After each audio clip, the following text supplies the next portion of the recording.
Part 1 इतिहास honours और subsidiary के आप सभी छात्रों को मैंने सिंधु घाटी सभ्यता का संपूर्ण विवरण 3-4-5 क्लासों में हमने दिया था। आज और उसी समय लास्ट क्लास में हमने वैदिक काल के बारे में चर्चा करने की बात नेक्स्ट क्लास में कही थी। अब वैदिक एज के बारे में आज वैदिक एज के बारे में हम चर्चा करेंगे। जूम कर लिया।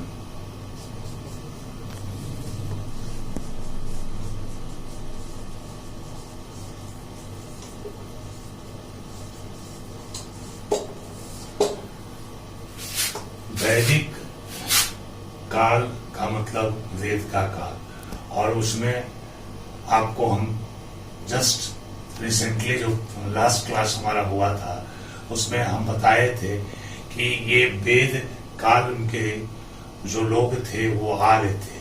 आर्य कौन थे, इस पर हमने एक लंबी चर्चा की थी कि विभिन्न इतिहासकारों का मत है कि कुछ कि वो आर्य यहीं के निवासी थे, कुछ का मत था कि मध्य एशिया से आए थे। तिलक बाल गंगाधर तिलक का मत था कि आर्कटिक वृत्त से आए थे, यूराल पर्वत से आए थे, जर्मनी भाषाई आधार पर जर्मनी, ऑस्ट्रिया, हंगरी की बात हमने कही थी। वो मध्य एशिया की बात हमने कही थी कि ये सब इतिहासकारों का मत रहा था।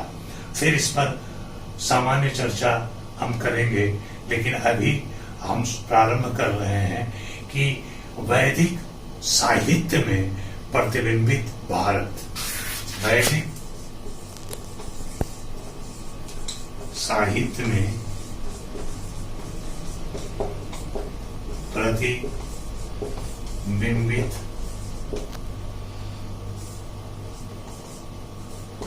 भारत। अब वैदिक एज में या वैदिक सभ्यता के बारे में हमको जानकारी अधिकांशतः या कहिए कि प्रचुर मात्रा में जो जानकारी मिली है वह वैदिक साहित्य से पर हम लोग निर्भर रहे हैं। हम लोग इतिहास के हम छात्र हैं या इतिहास के शोधकर्ता हैं या इतिहास के व्याख्याता हैं या इतिहास के आप छात्र हैं या इतिहास के जो विचारक हैं, जो इतिहासकार हैं, हिस्टोरियंस हैं, वो सब के सब इसी साहित्य पर वैदिक काल का निर्धारण कर रहे हैं। यह भी जान लीजिए कि वैदिक साहित्य में प्रतिबिंबित भारत में कुछ प्रश्न उठते हैं। जैसे आप राधा कृष्ण चौधरी को पढ़िएगा तो आर्य और वेद का डिस्क्रिप्शन बहुत अच्छे से किया हुआ है। डी.एन. झा श्रीमाली को पढ़िएगा तो उसमें स्पष्ट है वैदिक साहित्य में प्रतिबिंबित भारत एक चैप्टर ही है। आप डी.एन. झा की अंग्रेजी की किताब पढ़िएगा, आप हॉकिंस एम्पिरिकल हिस्टोरियंस जो है हॉकिंस की किताब पढ़िएगा, आप दिलीप चक्रवर्ती की का शोध पढ़िएगा, उनकी किताब को पढ़िएगा। आप जिस राइटर की किताब को पढ़ना चाहते हैं पढ़िएगा तो उसमें ये अंश आपको स्पष्ट दिखाई पड़ेगा कि यह साहित्य के आधार पर वैदिक सभ्यता आर्य या उस काल का निर्धारण, उसका के रचयिता कौन थे, उस काल क्या था, वह भौगोलिक क्षेत्र क्या था जिसमें आर्य या वैदिक लोग रहते थे। तो कुछ ऐसे प्रश्न आपके सामने आएंगे कि ऐसे एक प्रश्न आएगा कि वैदिक साहित्य क्या है। एक प्रश्न आएगा कि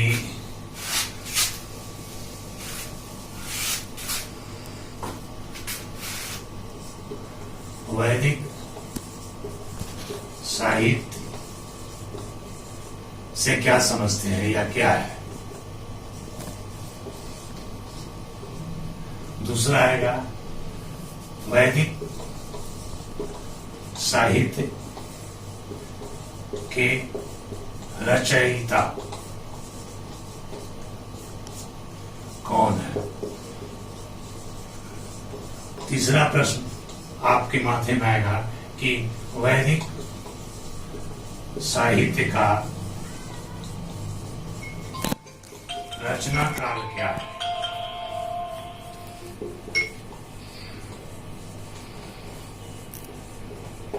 चौथा प्रश्न आएगा कि आर्य का जो भारत शब्द का या भारत का जो भौगोलिक परिवेश है वह वेद से कैसे निर्धारित होता है?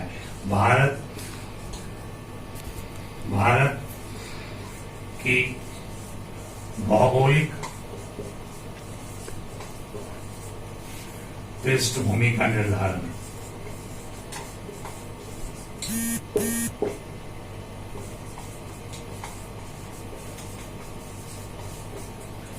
पांचवा प्रश्न होगा कि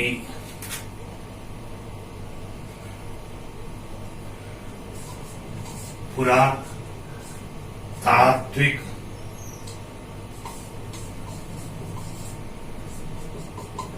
साक्ष्य की उपलब्धता।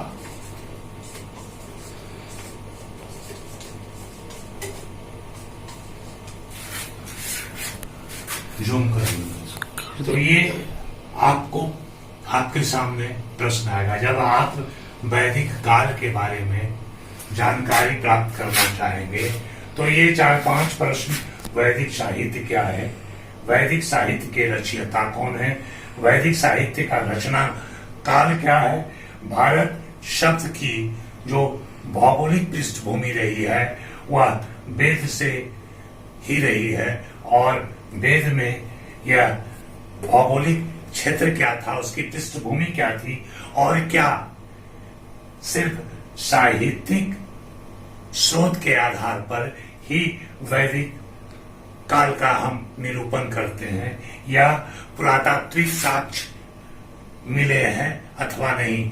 और पुरातात्विक साक्ष्य मतलब आर्कियोलॉजिकल एविडेंस एक मिला है कि कई आर्कियोलॉजिकल कल्चर का हमको एविडेंस मिला है और पुरातात्विक संस्कृतियों का साक्ष्य मिला है।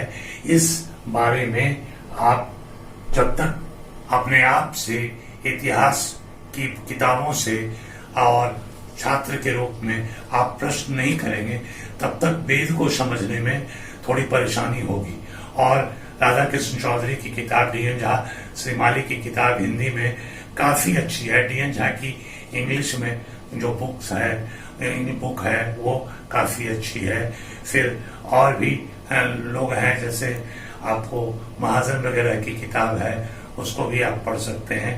तो सामान्य तौर पर इन्हीं सब प्रश्नों से आपको गुजरना होगा और इन्हीं सब का वो स्रोत के रूप में उल्लेख होगा।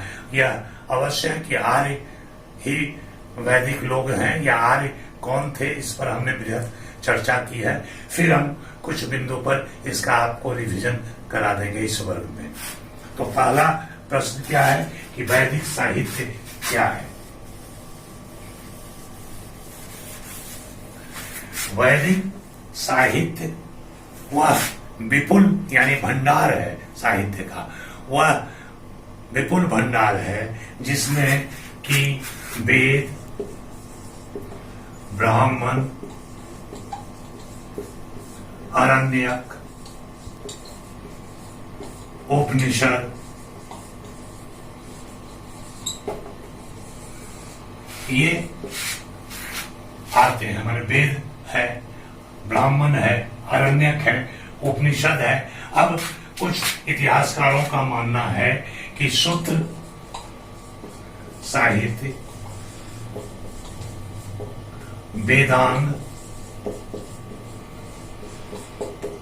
भी वैदिक साहित्य में ही आते हैं। कुछ इतिहासकारों का मानना है कि चूंकि यह वैदिक काल के बाद के काल में इसकी रचना हुई है सूत्र साहित्य का या वेदांग का, तो हम यह समझ सकते हैं कि वह वैदिक परवर्ती वैदिक काल का है, यानी वैदिक काल के बाद का है। तो कुछ इसको वैदिक साहित्य में मानते हैं, कुछ इतिहासकार इसको वैदिक साहित्य का जो ऑथेंटिसिटी है उसके स्रोत का, लिटरेरी सोर्सेस का, उसको वो नहीं मानते हैं। फिर भी उससे ही कंसर्न है यह विषय और साहित्य। तो इस दोनों को हम देखते हैं। और देखने का क्या, जब हम वेद में आते हैं तो वेद के भी कुछ ऐसे छेपक हैं, कुछ ऐसे सूत्र हैं, कुछ ऐसे मंत्र हैं जो बाद के काल में जोड़े गए हैं। तो यह विरोधाभास है, लेकिन रचना का काल अगर वैदिक काल के समय का रहेगा तो हम उसको मानेंगे ही, या परवर्ती वैदिक काल का भी होता है।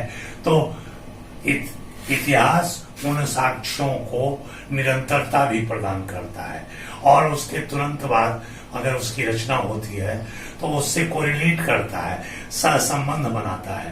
तो हम दोनों को वैदिक साहित्य क्या है, हमने कहा कि वह विपुल साहित्य है जिसमें वेद, और अब वेद क्या है, वेद ब्राह्मण अरण्यक उपनिषद तो आते ही है, उसके साथ साथ सूत्र साहित्य और वेदांग की भी चर्चा होती है। हम सूत्र साहित्य या वेदांग में, वेदांग के 6 पाठ हैं, शिक्षा है, कल्प है, निरुक्त है, ज्योतिष है, छंद है। मतलब कहीं ना कहीं ये उसके नियम और उसके विधि, उसके कर्मकांड, उसके उच्चारण, उसके व्याकरण, उसके क्रियाकलाप पर प्रकाश डालते हैं। सूत्र साहित्य भी, धर्म सूत्र जितने भी हैं, वह उन साक्ष्यों को प्रकट करते हैं जो कि वेद के समय में, आर्यों के समय में घटित हुई है। लेकिन हम सबसे पहले प्रारंभ आपके सामने करते हैं वेद का, कि साहित्य में वेद सबसे इंपॉर्टेंट है, और वेद 4 हैं। वेद 4 हैं। हम बार बार आपको बताना चाह रहे हैं ताकि आप उसको किताब से पढ़ें तो समझें। ये वेद हैं, ऋग्वेद, या इसको गौरी का ग शब्द भी लगा सकते हैं, ऋग्वेद, सामवेद, यजुर्वेद और अथर्ववेद।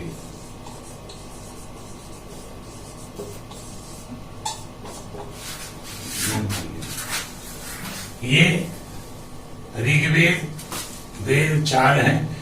ऋग्वेद है, सामवेद है, यजुर्वेद है, अथर्ववेद है।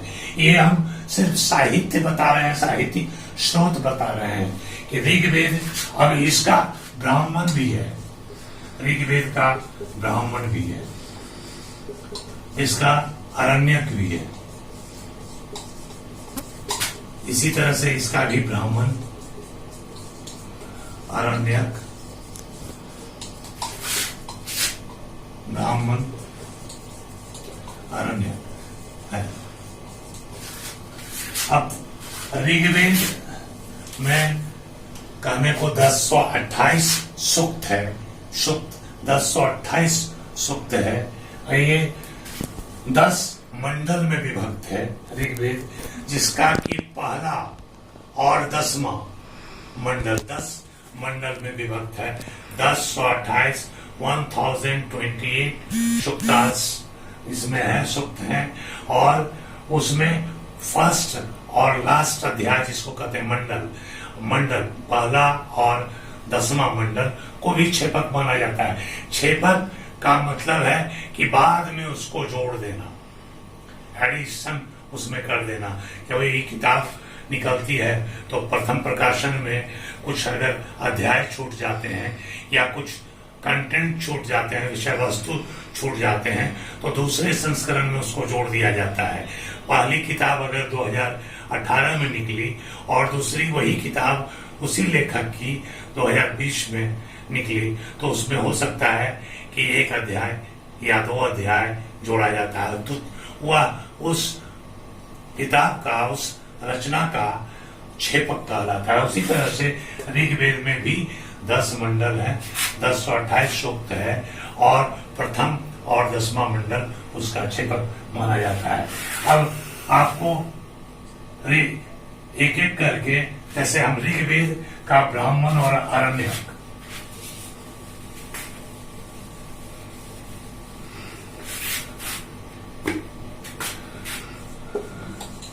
ऋग्वेद ग भी लगाते हैं, क भी लिखते हैं। इसका देखिए ब्राह्मण आरण्यक, सामवेद, यजुर्वेद, अथर्ववेद, अथर्ववेद। अब ऋग्वेद का ब्राह्मण है ऐत्रेय और कौस्तिकी। ब्राह्मण है ऐत्रेय एवं कौस्तकी। सामवेद का ब्राह्मण है शतपथ। यजुर्वेद का ब्राह्मण है पंचविश। अथर्ववेद का ब्राह्मण है छांदोग्य। अथर्ववेद का ब्राह्मण है यजुर्वेद का शतपथ है। इसका सामदेव का पंचविश, और इसका है शतपथ। और अथर्ववेद का ब्राह्मण है छांदोग्य।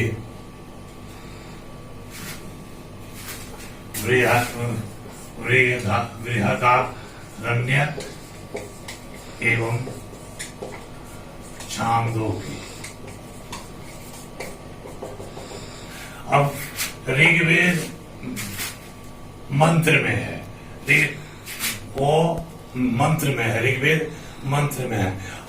मंत्रों को अगर गायन में हम व्यक्त कर दें, जैसे कोई मंत्र है यदा यदा ही धर्मस्य ग्लानिर्भरति भारत, तो उसी को हम जब संगीत दे देते हैं तो बहुत अच्छा लगता है वो मंत्र गाने में। तो ऋग्वेद के मंत्रों को सामवेद में गे, इसलिए इस वेद को गे वेद कहा जाता है, माने गाना की तरह गाना, गे वेद। तो उस मंत्रों को हम गायन में गाते हैं। जबकि यजुर्वेद में जो वैदिक साहित्य के विधि विधान है, यज्ञ के जो नियम है, उसकी अधिकांश चर्चा है। और अथर्ववेद में लौकिक और पारलौकिक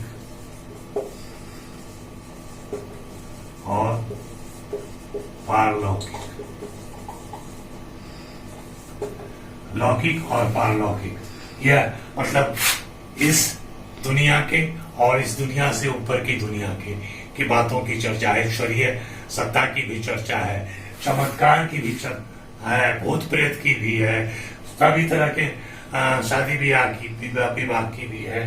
तो इस तरह से, और इसमें विधि विधान, यज्ञ के नियम परिनियम के बारे में चर्चा है। इसके मंत्रों को गाया जाता है। और इस मंत्र का जो ऋग्वेद में संकलित सूक्त है और सूक्तों में जो मंत्र हैं, वह बहुत ही विशद, व्यापक और दार्शनिक है।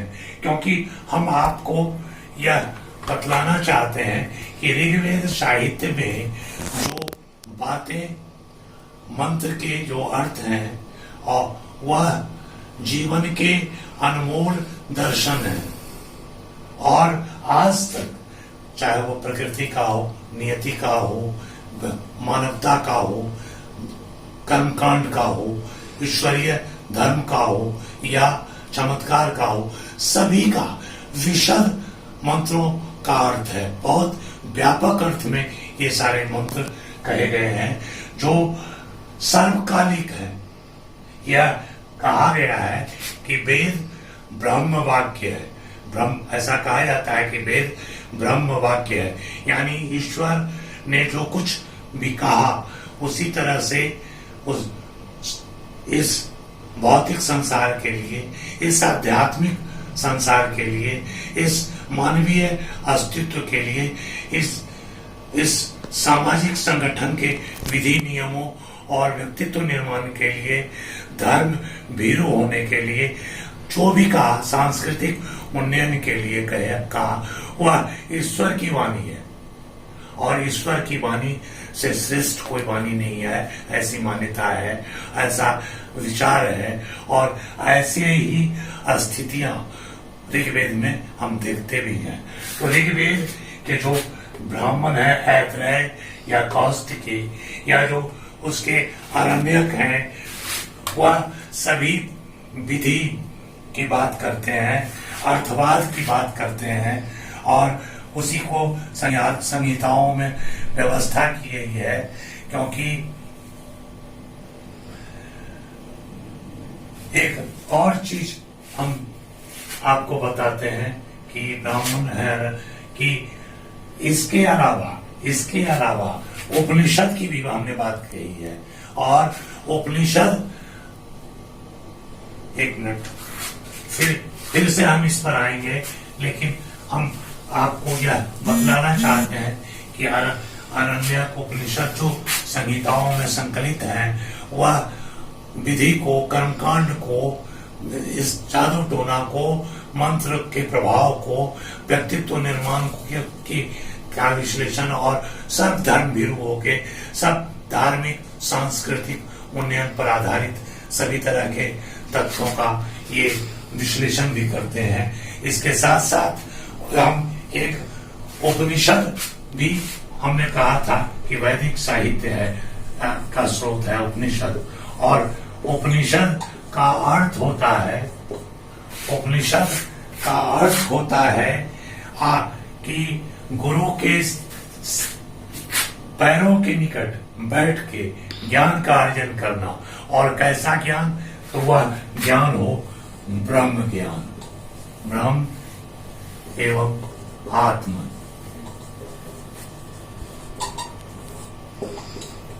गुरु के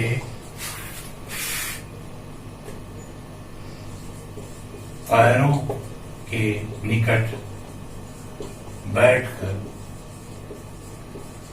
ज्ञान अर्जन। ज्ञान कैसा? तो ब्रह्म एवं आत्मा, ये उपनिषद का अर्थ होता है। और इसमें ब्राह्मणों एवं आरण्यकों की तुलना में उपनिषदों में कुछ व्यक्ति विशेष के बारे में, उनके चरित्र और व्यक्तित्व के बारे में भी वर्णन मिलता है। जैसे आप याज्ञवल्क्य का नाम सुने होंगे, उद्यालक का नाम सुने होंगे, आरुणि गुरु का नाम सुने होंगे, श्वेतकेतु का नाम सुने होंगे। तो ये सब वह ज्ञानी व्यक्तित्व थे, वह ज्ञानी महात्मा थे, ज्ञानी साधु थे, जो मानव संस्कृति के सबसे उच्चतम ज्ञान और दर्शन के समन्वय से ब्रह्म और आत्मन की विवेचना करते थे। आप ब्रह्म का मतलब समझते हैं कि ईश्वरीय जो अदृश्य प्रारूप है वह ब्रह्म है। जिसने हमें यहाँ लाया है वह ब्रह्म है। जिसने हमें चेतना दी है वह ब्रह्म है। जिसने हमें मानवीय गुणों से युक्त किया है वह ब्रह्म है।